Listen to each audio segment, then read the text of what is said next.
अस्सलाम वालेकुम व्यूअर्स, मेरा नाम मोहम्मद इमरान है। मैं अपने चैनल पाक न्यूज़ अब से आप लोगों को खुश आमदीद कहता हूँ। नए आने वालों से पहले चैनल को सब्सक्राइब कर दें और बेल आइकन को दबा दें। शुरू अल्लाह के नाम से जो बड़ा मेहरबान और नहायत रहम करने वाला है।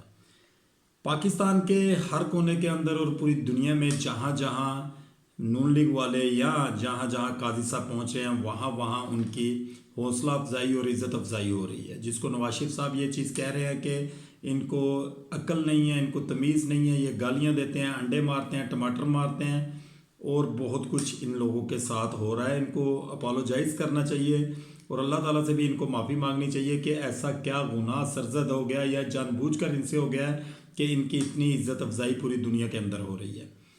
नवाज शरीफ साहब की फैमिली को लेकर, मरियम बीबी को लेकर, शहबाज शरीफ साहब को लेकर एक घटियापन दिखाया जा रहा है सिर्फ इन लोगों की तरफ से कि ये लोग अल्लाह से माफ़ी मांगने की बजाय और अपनी गर्दन के अंदर सरिया लेकर आ रहे हैं और बाद में उसके बाद ये लोगों को ये बातें कह रहे हैं कि लोग इनको गालियां दे रहे हैं और लोग अच्छा काम नहीं कर रहे, जबकि ये बात बाखूबी जानते हैं कि इन्होंने कौन से ऐसे अवामल किए हैं जिसकी वजह से अवाम इनके पीछे चढ़ी हुई है और अवाम इनको कब्र तक नहीं छोड़ेगी। ये याद रखिएगा जो इन्होंने पाकिस्तान के लिए किया है, जो पाकिस्तानी अवाम के साथ इन्होंने किया है। ख्वाजा आसिफ साहब को इंग्लैंड के अंदर लोगों के साथ लड़ाई झगड़े करना महंगे पड़ गए क्योंकि ख्वाजा आसिफ साहब पुलिस और वहाँ के जो ओवरसीज़ पाकिस्तानी हैं वो सब आमने सामने हैं। ये लोग कितना ढीठपुना दिखाते हैं कि ये लोग पाकिस्तान के अंदर लोगों को थ्रेट करके, लोगों को जलील करके कितनी आसानी से दूसरे मुल्कों के अंदर इलाज के बहाने यशी के लिए निकल जाते हैं और वहाँ पे बड़े बड़े होटल्स के अंदर बैठकर ये लोग डिनर करते हैं, लंच करते हैं, ब्रेकफास्ट करते हैं और लोगों की गालियाँ सुनते हैं। और जैसे जैसे ये लोग सड़कों के ऊपर निकलते हैं तो लोग इनको चोर और इस तरह के नामों से पुकारते हैं। मरियम के पापा चोर हैं और इनको बताते हैं कि तुम लोग चोर हो, तुम लोग की औकात क्या है। और फिर ये लोग उनको ये कहते हैं कि इनको तालीम की कमी है और ये लोग हमारे ऊपर अंडे मारते हैं, टमाटर मारते हैं और हमें बेइज्जत करते हैं। इनको कोई शऊर नहीं है, इनको कोई तालीम नहीं दी गई। दरअसल लोगों को लोग जाग चुके हैं। पूरी दुनिया में आप किसी भी जगह चले जाए, जब दुनिया जाग जाती है, जब लोग जाग जाते हैं, अपने ज़मीर का सौदा नहीं करते, तो फिर आप जैसे हुक्मरानों को इस तरह के तमाम तर मामलात को फेस करना पड़ता है। अब आपके मौजूदा सहाफ़ी जो है वो आप लोगों के पीछे पड़े हुए हैं कि आप लोगों को माफ़ी मांगनी चाहिए अल्लाह ताला से कि आप लोगों से कौन सी गलती सरजद हो गई है कि लोग आपको ज़लील रुसवा कर रहे हैं और ज़लील ख्वार कर रहे हैं। आप कहाँ कहाँ लोगों को जवाब दे होंगे। आपने इमरान खान साहब का नाम तक मीडिया के ऊपर चलने से रोका, आपने इमरान खान साहब का निशान तक छीन लिया, आपने इमरान खान साहब को 1 साल 4 महीने हो गया जेल में रखा हुआ है, फिर भी आप कहते हैं कि आप लोग आपकी इज्जत करें, आपके पाँव के नीचे हाथ रखें। आपने पाकिस्तान की खातिर या पाकिस्तान की अवाम के खातिर कौन सी कुर्बानी दी है? आपने क्या किया है? ऐसा कौन सा काम किया है कि अवाम आपकी इज्जत करे और आपका ख्याल रखे और आपको अपने सरों के ऊपर बिठाए? मुल्क आपने वाड़ कर रख दिया है। शेर अफजल मरवत साहब का वो फिक्रा याद आ जाता है आप लोगों को देख कर के मुल्क तो वड़ गया जनाब। प्रोग्राम तो आपने वाड़ कर रख दिया है मुल्क का। आपको इस चीज़ का ज़रा एहसास नहीं है कि आप अपने मुल्क पाकिस्तान के अंदर वहाँ की रहने वाली अवाम के साथ क्या कर रहे हैं। आप यहाँ पर आते हैं इक़्तिदार के लिए, इनके ऊपर हुकूमत करने के लिए और इनको जलील करने के लिए। उसके बाद आप यहाँ से निकलते हैं बाहर जब आप पे मुश्किल टाइम आता है, फिर वहाँ पे जाके आप बोलना शुरू करते हैं फलाना जर्नैल ऐसा है, फलाना पुलिस वाला ऐसा है, फलाने ने ये कर दिया, फलाने ने वो कर दिया, फलाना अदारा ये है, फलाना सुप्रीम कोर्ट का जज ये है, हाई कोर्ट का जज ये है। यहाँ पर रहते हुए आप किसी के ऊपर कोई उंगली तक नहीं उठाते क्योंकि आप यहाँ पर जितने भी दिन महीने साल गुजारते हैं वो आप अय्याशी की ज़िंदगी गुजारते हैं और फिर मूव करते हैं यहाँ से।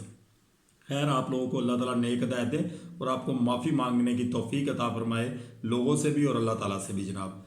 उसके बाद जनाब VPN जो है वो पाकिस्तान के अंदर हराम करार दे दिया गया है। उन्होंने कहा जी VPN का इस्तेमाल जो है वो पाकिस्तान के अंदर हराम है और उन्होंने कहा जी 2 करोड़ जो बंदा है वो VPN सिर्फ फहाश फिल्में देखने के लिए इस्तेमाल करता है। आप लोगों ने जिस जिस चीज़ पे पाबंदी लगानी है, जिस जिस चीज़ को आपने नज़रबंद करना है, जिस जिस चीज़ को आपने ऐसे कहना है कि ये हराम है, आप लोगों ने जलालत अपने सर के ऊपर खुद मलनी है, ये याद रखिएगा।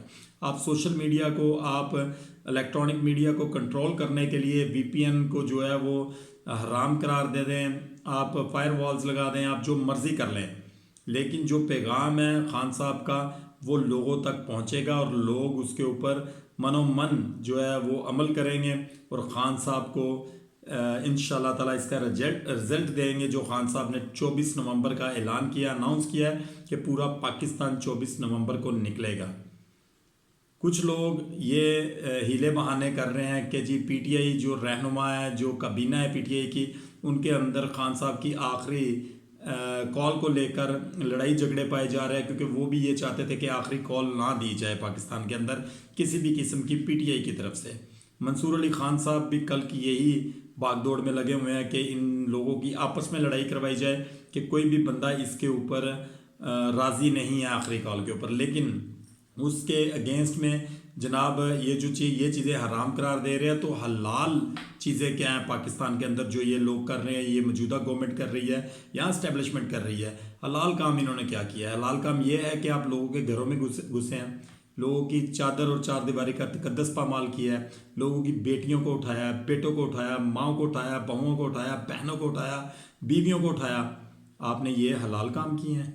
आपने एक ऐसी गवर्नमेंट जो 17 सीटें लेकर आपने पाकिस्तान के ऊपर काबज़ कर दी है, जो पाकिस्तान को फार्म 47 के ज़रिए आपने डबो कर रख दिया है, क्या वो हलाल काम था? आपने पुलिस को गुंडागर्दी पर मजबूर कर दिया, क्या वो हलाल काम था? आपने जो जो दो नंबरियाँ पाकिस्तान के अंदर इस इलेक्शन को लेकर या इस अवाम के साथ या अपने मैंडेट को बचाने के लिए की हैं, क्या वो हलाल थी? आपने ये जो फार्म 47 के ज़रिए डॉक्टर यास्मीन राशिद से जो सीट छीनी है नवाज शरीफ साहब के लिए, क्या वो हलाल थी? ख्वाजा आसफ के लिए जो उस्मान डार साहब की वालदा से जो सीट छीनी गई है, क्या वो हलाल थी? क्या मरीम नवाज जो सीट जीती हैं, छीन के जीती हैं, क्या वो हलाल थी? क्या शहबाज शरीफ साहब इस मेरिट के ऊपर पूरा उतरते थे कि उनको प्राइम मिनिस्टर ऑफ पाकिस्तान बनाया जाए, क्या ये हलाल थी? क्या प्रेसिडेंट ऑफ पाकिस्तान आसफ अली जरदारी को बनाया जाए, क्या ये हलाल था? क्या आने वाले दिनों में जो आप लोग सोच रहे हैं कि बंदर बांट चलती रहे पाकिस्तान की जो अवाम है, ये तो पागल है, इनको जैसे मर्जी जूते डंडे और इनको जलील किया जाए, लेकिन फिर भी ये लोग तलवे चाटेंगे आके नून लीग के और ये पीपल्स पार्टी के। अब ऐसा नहीं होगा, ये बात याद रखिएगा कि ऐसा मुमकिन ही नहीं है और पॉसिबल ही नहीं है कि आप लोग जो चाहे वो हो जाए। इस दफ़ा ऐसा नहीं होगा।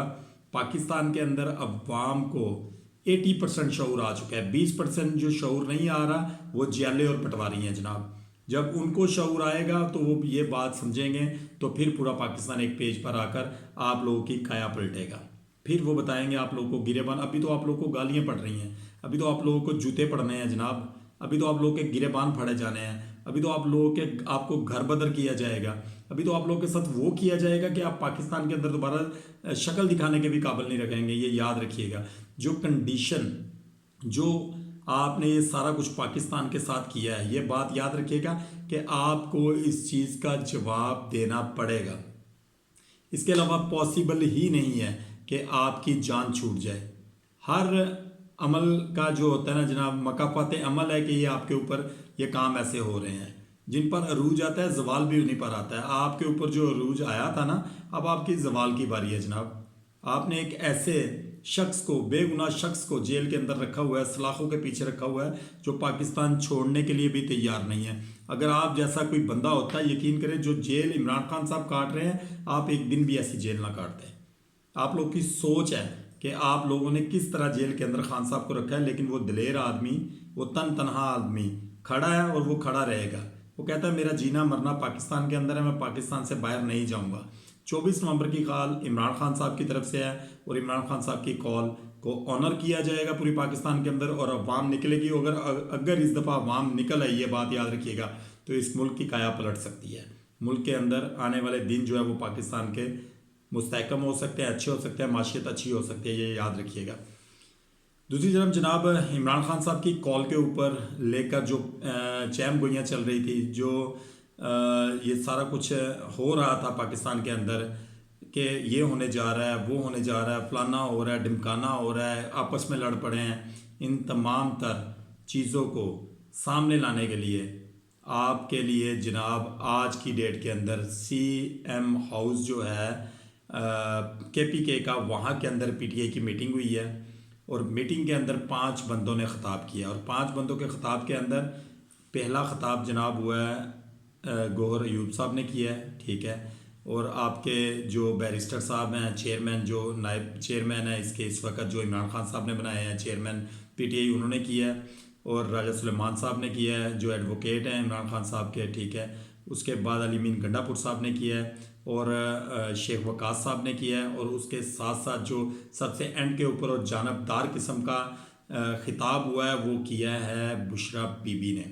फर्स्ट टाइम जो है वो बुशरा बीबी मंजर आम पर आई, लेकिन जिस वक्त सीएम हाउस के अंदर बुशरा बीबी खिताब के लिए आती हैं तो उनको एक पर्दे के अंदर लाया जाता है और उसके आगे प्रॉपर तौर पर उसको ब्लॉक कर दिया जाता है ताकि वो नज़र ना आ सके किसी को। फर्स्ट टाइम उन्होंने ये बात की और उन्होंने बात स्टार्ट करने से पहले ये बात कही कि जनाब मैं किसी किस्म की सियासत में हिस्सा नहीं ले रही हूँ, ठीक है। मैं इमरान खान साहब का पैगाम आप लोगों तक पहुँचाने के लिए आई हूँ। उन्होंने बड़ा दबंग किस्म का, उन्होंने तमाम तर काबीना के सूबाई असम्बली और कौमी असम्बली के जो मेम्बरान हैं उन सबको वहाँ पे बुलाया। उसके बाद जो टिकट्स होल्डर हैं पीटीआई के उन सबको वहाँ पे बुलाया। उन्होंने कहा जी हर बंदा अपने हलके में से मिनिमम 5000 पीपल्स को लेकर निकलेगा। जो 5000 बंदा लेकर एक एमपीए एमएनए निकलेगा अपने हलके से, प्रॉपर तौर पर डी चौक पहुँचने तक उसके मुख्तलिफ क्लिप्स बनते रहेंगे। जो अवाम उसके साथ शामिल होती जाएगी, जो वो मार्च या रैली जो बढ़ती जाएगी उसकी वीडियोस टाइम टू टाइम बनती जाएंगी। इमरान खान साहब की इंस्ट्रक्शंस ये हैं कि जो लोग वीडियो रिकॉर्ड नहीं बनाएंगे गिरफ्तारी का कोई बहाना नहीं होगा। अगर एक गिरफ्तार होता है तो दूसरा पीछे लीड करेगा, तीसरा, चौथा, पाँचवा, छठा, सातवां, आठवां, नौवां, 10वां, इस तरीके से लोग जो है वो पीछे उसको रैली को, मार्च को बढ़ाने के लिए पीछे उसको चलते रहेंगे। जिस वक्त सारी अवाम इकट्ठी आएगी तो पुलिस गिरफ्तारी भी नहीं कर सकेगी। हर बंदा 5000 मिनिमम बंदा लेकर निकलेगा अपने हल्के से और वो 5000 बंदा पहुंचेगा डी चौक। अब ये अंदाज़ा करें ये जो टिकट होल्डर्स पीटीआई जो इनके कौमी असम्बली और सूबाई असम्बली के मेंबर्स हैं, जो 250-300 बंदा ये बनता है, अगर हर बंदा 5000 बंदा लेके निकलेगा तो आप फिर ये अंदाज़ा कर लें कि आपके डी चौक में कितना बंदा पहुंच जाएगा। और जो लोग खुद पीटीआई के सपोर्टरान हैं, वर्कर्स हैं, जब वो डी चौक की तरफ रुख करेंगे तो कितना बड़ा जम्बे गफीर होगा ये अवाम का जो वहाँ पर पहुँचेगा। अगर ये तमाम तर चीज़ें ऐसे ही हुई जैसे आज प्लानिंग की गई है, सीएम हाउस के अंदर बुशरा बीबी ने खिताब किया उसके अंदर जो बताया है, तो टिकट्स भी उसी हिसाब से मिलेंगे, ये याद रखिएगा। जो बंदा टिकट के लिए अप्लाई करेगा पीटीआई के लिए नेक्स्ट इलेक्शन के लिए, जो नेक्स्ट इलेक्शन किसी भी वक्त अनाउंस हो सकता है, केयर टेकर गवर्नमेंट किसी भी वक्त बन सकती है, ये बात याद रखिएगा कि गवर्नमेंट जो है वो किसी भी तरफ इस वक्त किसी भी वक्त गिर सकती है, ये याद रखिएगा। 24 नवंबर से पहले भी इलेक्शन अनाउंस हो सकता है और हो सकता है कि 24 नवंबर का दमादम मस्त कैलेंडर देखने के बाद 25 नवंबर को जो है वो केयर टेकर गवर्नमेंट का ऐलान कर दिया जाए। ये बात याद रखिएगा, इस दफ़ा भागने की इजाज़त किसी को नहीं दी जाएगी। पाकिस्तान के अंदर अवाम शऊर हासिल कर चुकी है और अवाम सड़कों पर आने के लिए तैयार है अपने हकूक़ के लिए, अपने बच्चों के हक़ के लिए, और इमरान खान साहब की आवाज़ के ऊपर वो आने के लिए तैयार है। जो बंदा इस चीज़ का हीला बहाना करेगा कि ये हो गया मेरे साथ, वो हो गया, वो नेक्स्ट टाइम उसको टिकट नहीं दिया जाएगा, चाहे वो केपी के वज़ीर आला ही क्यों ना हो। ये बात याद रख लें। हर बंदा अपनी अप्रोच के मुताबिक इमरान खान साहब के जो अनाउंसमेंट है उसको फुलफ़िल करेगा। मेरी दुआ है कि अल्लाह ताला हमारे मुल्क के ऊपर किसी ऐसे हुक्मरान को मुसल्लत करे जो हमारे मुल्क को कानून, शरीयत और इस्लाम के मुताबिक चलाए। मेरी ये भी दुआ है कि अल्लाह ताला हमें और हमारी फैमिलीज़ को, आपको और आपकी फैमिलीज़ को खुश व खुर्रम रखे। जहाँ भी रहें खुश रहें। पाकिस्तान जिंदाबाद।